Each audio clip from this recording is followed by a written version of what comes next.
Hello everyone, welcome to fact experiment. देखिए, massive protest in PoK. अब देख सकते हो रिसेंटली पीओके का जो आम आदमी है वो पाकिस्तानी एडमिनिस्ट्रेशन यानी पाकिस्तानी आर्मी की विरोध पर मैसिव प्रोटेस्ट कर रहा है। और सबसे बड़े बात, जब ये सब प्रोटेस्ट हो रहा है तब 5 अप्रैल पर हमारा defence minister Rajnath Singh PoK के बारे में एक खूबसूरत बयान दिया। राजनाथ सिंह ने बोला पीओके को इंडिया की पार्ट बनाने के लिए या पीओके के अंदर इंडिया की पावर बढ़ाने के लिए हमें पीओके के अंदर कोई भी मिलिट्री ऑपरेशन करने का जरूरत ही नहीं है। ठीक है, पीओके का जो खुद का लोग है वो खुद इंडिया की साथ आएंगे, खुद इंडिया को सपोर्ट करके इंडिया की साथ आने का इच्छा प्रकाश करेंगे। ठीक है, ये राजनाथ सिंह ने बोला है। आप समझ सकते हो अभी ये टाइम जब इंडिया पर लोकसभा चुनाव चल रहा है, यहाँ पर एक ऐसा बयान और पीओके पर ऐसे टाइप का प्रोटेस्ट जियोपॉलिटिकली और इंडिया का इंटरनल पॉलिटिक्स के लिए कितना ज्यादा इंपॉर्टेंट है। अब देखिए, समझने की बात यह है जो इतने सारे आम आदमी पीओके का क्यों पाकिस्तानी एडमिनिस्ट्रेशन और पाकिस्तानी आर्मियों का ऑपोजिशन पर इतना ज्यादा मैसिव प्रोटेस्ट कर रहा है। यहाँ पर जियोपॉलिटिकल गेम क्या है ये समझना सबसे ज्यादा जरूरत है। देखो, इंडिया ने जब जम्मू एंड कश्मीर से 370 हटाया, उसकी बात इस एरिया पर इंडिया ने जितना हो सके उतना मैसिव डेवलपमेंट किया। रेशन देख लो, मेडिकल एंड हेल्थ सेक्टर देख लो, एजुकेशनल सेक्टर देख लो, इंफ्रास्ट्रक्चर देख लो, रोड कंस्ट्रक्शन देख लो, हर जगह में हर तरीके से जम्मू एंड कश्मीर का लोगों को जिस तरीके से डेवलपमेंट कराया जा सकता है, सुविधाएं दिया जा सकता है, हर जगह से इंडिया ने उस सेक्टर पर बहुत ज्यादा काम किया। ठीक है, अब देखो G20 समिट से इंटरनेशनल समिट को भी जम्मू एंड कश्मीर पर ही ऑर्गेनाइज किया गया।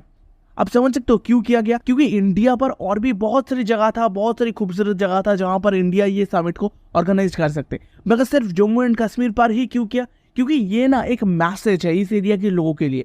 जब इंडिया किसी जगह में पकड़ बना रहा है तो इंडिया उस जगह का डेवलपमेंट इतना हाई लेवल पर कर रहा है, जो जिस जगह में कुछ दिन पहले सिर्फ आतंकवादी संस्था था, जिस जगह में आने जाने का लोगों को डर था, वहां पर इंडिया इंटरनेशनल लीडर को लेकर आके उसको पूरी तरीके से सिक्योरिटी देके एक इंटरनेशनल लेवल समिट ऑर्गेनाइजेशन को ऑर्गेनाइज कर लिया। मतलब ये इंडिया ना दिखा रहा है पीओके का रीजन के लोगों को, अक्साई चीन का रीजन के लोगों को, जो इंडिया के साथ अगर आप आएंगे तो आपका डेवलपमेंट क्या हो सकते हैं, इंडिया आपके लिए क्या कर सकते हैं, ये लोग नोटिस कर रहा है काफी दिनों से। ठीक है, अगर आप दूसरी तरफ पीओके को देखेंगे तो यहाँ पर पाकिस्तान अपने एक इस्लामिक आइडियोलॉजी से लोगों को अपने सपोर्ट में ले आने की कोशिश करते हैं। देखो, धार्मिक आइडियोलॉजी ना कुछ हद तक काम करते हैं, मगर जब आप लोगों का बेसिक नीड्स, उसका इकोनॉमी, उसका इंफ्रास्ट्रक्चर ग्रोथ नहीं कर पाओगे, लोगों की रोजमर्रे का जिंदगी का जो सप्लाई है वो नहीं दे पाओगे, तो ये आइडियोलॉजी ना ज्यादा दिन तक आम आदमियों के दिलों में काम नहीं करते। और पीओके की केस पर भी यही हुआ है।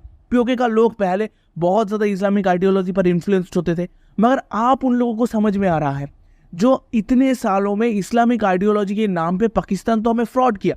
पाकिस्तान ने हमें दिया क्या? जहां पर जम्मू कश्मीर पर भी बहुत सारा इस्लामिक लोग है, बहुत ज्यादा मुसलमान है, उसको इंडिया पूरी तरीके से डेवलपमेंट कर रहे हैं, उसको इंडिया पूरी तरीके से सारी सुजोग सुविधाएं प्रदान कर रहा है। मगर पीओके का लोग जो इतने दिनों से इस्लामिक आइडियोलॉजी को सपोर्ट करते हुए पाकिस्तान की सपोर्ट में बात किया है, क्या उन लोगों के लिए कुछ मिला है? इंडिया के ऑपोजिशंस पर काम करके, इंडिया के ऑपोजिशंस पर कैंपेन करके क्या उन लोगों को कुछ मिला है? नथिंग। तो इसीलिए शायद पीओके का लोगों के अंदर आज इस टाइप का थॉट प्रोसेस ग्रो हो रहा है, जो वो पाकिस्तान के ऑपोजिशंस पर प्रोटेस्ट कर रहे हैं। एंड इन दैट मूवमेंट, ये अहम मुहूर्त पर, ठीक है, जो भारत का डिफेंस मिनिस्टर राजनाथ सिंह ने एक खूबसूरत बयान दिया था, जो उसने बोला था जो चाहे कुछ भी हो जाए, इंडिया को मिलिट्री ऑपरेशंस करने का जरूरत ही नहीं है पीओके पर। पीओके का लोगों का खुद का सपोर्ट में पीओके इंडिया पर आके खुद जुड़ जाएगा। अब देखो, मिस्टर राजनाथ सिंह का इस बयान का ऑपोजिशंस पर आंसर देते हुए फारूक अब्दुल्ला, जो Jammu and Kashmir national conference party का एक बहुत बड़ी लीडर है, ठीक है, इसने एक बात कहा जो देखो, पाकिस्तान ना चूड़िया पहन के नहीं बैठे हैं, पाकिस्तान के पास न्यूक्लियर पावर है, पाकिस्तान न्यूक्लियर पावर इंडिया के ऊपर यूज करेगा, न्यूक्लियर बम आके गिरेगा इंडिया के ऊपर, इस टाइप का बातें कर रहा है। और कौन कर रहा है? Jammu and Kashmir national conference party का लीडर। देखो, 1932 पर Jammu and Kashmir national conference party इस एरिया पर एस्टेब्लिश हुआ था। उसकी बात आजादी हुआ 1947 की बात, और उसकी बात जब तक 370 आर्टिकल यहाँ पर था, ठीक है, जम्मू कश्मीर पर, उस टाइम तक इस पार्टी का बहुत ज्यादा पकड़ था जम्मू कश्मीर के एरिया पर। ठीक है, अब जब 370 को बीजेपी सरकार ने हटा दिया तो यहाँ पर ये Jammu and Kashmir national conference party का जो पकड़ था वो कम हो गया। अब ये पार्टी पीओके पर शिफ्ट हो चुका है। अब क्या बात है, ये लोग चाह रहे हैं अपने जो ताकत है उसको पकड़ के रखने के लिए। ठीक है, अगर पीओके इंडिया के साथ जुड़ जाए और वहां पर इंडिया का जो सेंट्रल गवर्नमेंट है उसका पूरी तरीके से पकड़ बन जाएगा, ठीक है, देन इस पार्टी का शायद अस्तित्व ही मुझ जाएगा। तो मैटर ये है यहाँ पर, इसीलिए फारूक अब्दुल्ला पहले भी कहता था जो आप कभी भी 370 मिस्टर नरेंद्र मोदी जी हटा नहीं सकते। अभी ये कह रहा है जो पीओके पर अगर इंडिया कोई काम करेगा या पीओके पर इंडिया कोई हादसा करेगा तो पाकिस्तान से न्यूक्लियर बॉम्ब आके गिरेगा। अब देखो मैटर है इंडिया की जो इंटरवर्ल्ड पार्टी है, ठीक है, वो ही इंडिया के ऑपोजिशन पर बात कर रहा है आज के टाइम पर, ठीक है। ये जो Jammu and Kashmir national conference party का लीडर कह रहा है कभी तो 370 को हटा नहीं सकते। आज जब पीओके पर प्रोटेस्ट हो रहा है तब ये कह रहा है जो पीओके पर इंडिया की पकड़ कभी नहीं बनेगा, पाकिस्तान न्यूक्लियर पावर है, ऐसे बात कर रहे हैं। तो मुझे एक बात ना श्योरली लगता है जो आज की टाइम पे शायद इंडिया को ना इंटरवर्ल्ड प्रॉब्लम को भी संभालना जरूरत है, इंटरनेशनल जियोपॉलिटिकल गेम को संभालने के लिए, ठीक है। तो इसीलिए राजनाथ सिंह ने बहुत कूलली इसका एक जवाब दिया कि देखो भाई, मैं आपको रोक नहीं रहा हूँ, अगर पाकिस्तान को कुछ करना है तो पाकिस्तान करो, that's not a problem for India, ठीक है। इस टाइप से राजनाथ सिंह ने इसका आंसर दिया है। तो क्लियर बात है भाई, पीओके पर सबसे बड़ा समस्या है इन लोगों का इकोनॉमिकल ग्रोथ, जो इंडिया इन लोगों की दे सकता है पाकिस्तान नहीं दे सकता है। ये चीज क्लियर हो चुका है पीओके लोगों के साथ, ठीक है। तो शायद कुछ भी करो, धीरे धीरे पीओके इंडिया की तरफ खींचते चले आ जाएगा। अभी की टाइम पे इंडिया पर लोकसभा इलेक्शन चल रहा है, ये बहुत ही इंपॉर्टेंट टाइम पे है इंडिया के लिए।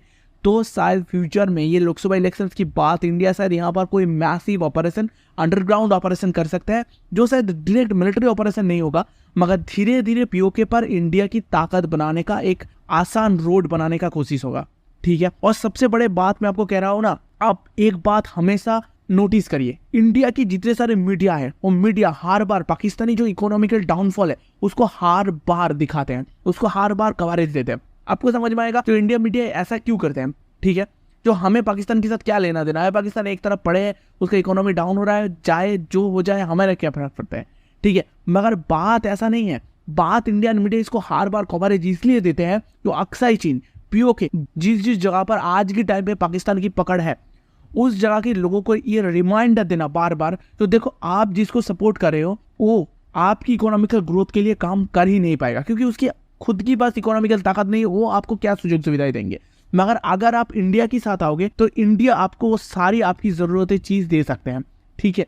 तो इस तरीके से इंडिया जियोपॉलिटिकल एक गेम खेल रहा है। और यहाँ पर इंडिया का ना एक बहुत बड़ी आइडियलिज्म है, इंडिया यहाँ पर डायरेक्ट मिलिट्री ऑपरेशंस पर नहीं जाना चाहता है, क्योंकि देखो अगर इंडिया डायरेक्ट मिलिट्री ऑपरेशंस पर नहीं जाएगा तो एक बात क्लियर हो जाएगी, इंडिया बॉर्डर डिस्प्यूट लेके किसी भी चीज को लेके मिलिट्री ऑपरेशंस करना या डायरेक्ट वार पे उछल जाना, ये इंडिया पसंद नहीं करते। इंडिया एक पीस आइडियलिज्म को इंटरनेशनल लेवल पर अपनी जियोपॉलिटिक्स में खेलते हैं, ठीक है। तो इंडिया उसी को अप्लाई कर रहे हैं। तो इंडिया की जितनी सारी फ्रेंड कंट्री है वो तो एक तरफ इंडिया की तरफ अंधे सपोर्ट करने लग जाएगा। देखो भाई, इंडिया किसी भी तरीके से मिलिट्री ऑपरेशंस पर नहीं जा रहा है, जो सच है जो सत्ता है उसका जाय कर रहा है इंडिया के अंदर, ठीक है, क्लियर बात है। और दूसरी बात, इंडिया धीरे धीरे पाकिस्तान को पीछे धकेल रहा है पीओके पर। और ये जो मैसिव प्रोटेस्ट हुआ है और अभी के टाइम पे राजनाथ सिंह का जो बयान आया है ना, ये जियोपॉलिटिकली और पीओके के लिए मोस्ट ऑफ द इम्पोर्टेंट है। शायद फ्यूचर में इसका इंपॉर्टेंस और इसका इफेक्ट आपको आसानी से देखने मिलेगा, ठीक है। तो चलिए देखते हैं फ्यूचर में इसके बारे में कोई अपडेट आएगा तो मैं आपको तुरंत इन्फॉर्म करूंगा।